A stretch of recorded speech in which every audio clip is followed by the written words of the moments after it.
Man, if you told me that I was going to fall in love with the gorgeous ladies of wrestling as much as I have, I wouldn't have believed you. But here we are with season 3 of Glow on Netflix. And yeah, I do genuinely love all the characters in the show. Nice. It is a very well-crafted series that takes place in the 80s and absolutely dives into the fashion and the sensibilities and the neonness and the new wave music and the crazy over-the-top flamboyance that the 80s provided us with teased hair and crazy shoulder pads. All of that stuff is in here, and it's even amplified more this season because we're in Vegas. What's happened is the TV show of Glow, fictionally, which is based on a real thing, gets confusing, has moved over to Las Vegas and has become a hotel show right alongside all the pageantry of the showgirls and the casino and the whole thing. And so what happens is that all of the teased hair and the craziness that you would associate with the 80s anyways just gets bigger and crazier and a lot more flamboyant. It's a lot of fun. And also what we examine in this season of the show is the fact that there's an exhaustion setting in through the success of Glow. All of these ladies have this sort of like pick yourself up kind of and do it again routine that's happening, and it's taking its toll. For some of the characters, it's a little bit of comfort and they're sort of easing into it and they've got some money to spend. This is everything you've ever wanted. In the case of Sam, played by Mark Maron, the director of the show is kind of directing itself. So Sam is starting to, write other scripts and think about other things that he can do with his life. I can't take it. Oh, really? Seriously. Sam, come on, we can fit.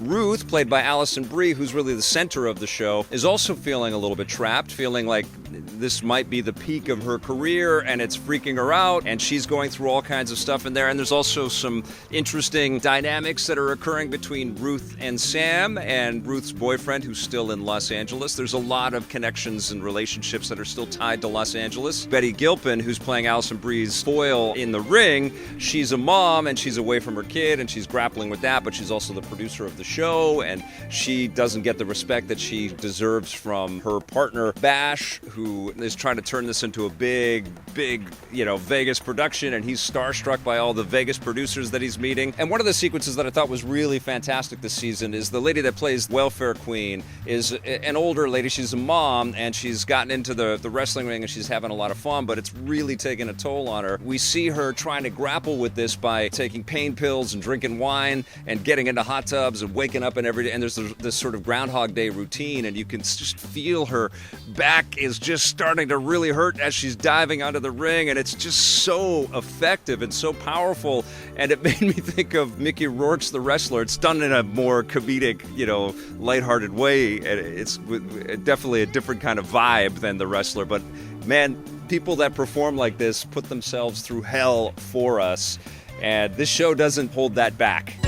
We can't grin and bear for another 9 months. And so what the season kind of shows us is how these individuals, these humans, deal with the routines of putting the show on all the time. And the show itself, the series, actually takes a break from throwing too much wrestling at us. The first couple of seasons really were a showcase for the athleticism that all of the actors had to kind of train themselves for so that they could believably pull off some of these moves in the wrestling ring. And we do get a little bit of that this time, but understandably, the series is trying to diverge a little bit so that we're not just seeing the same kinds of scenarios over and over again. And in fact, the wrestling sequences that are in this season are much cooler because they're done from a perspective of, well, these people have seen all of this stuff before. Let's shake it up. Let's mix it up and throw in some crazy new nuances, like changing up the different performances that each of the actors has to do so they're playing different characters. Or let's do a Christmas-style pageant in the middle of everything. I don't really know what to say to that. But really what we're diving into with this season is the interpersonal dynamics, lots of characters exploring their sexuality, and this is Vegas in the 80s, and certainly there is this move to have some sexual freedom, and of course the AIDS epidemic is interspersed throughout the storylines as it has been in previous seasons of Glow. It can get a little bit heavy, but it's really, really well portrayed and done with a bravery and an honesty, and there are some horrific moments in there, some rampant ugliness that is shown, but also some real beauty and support as well. You see this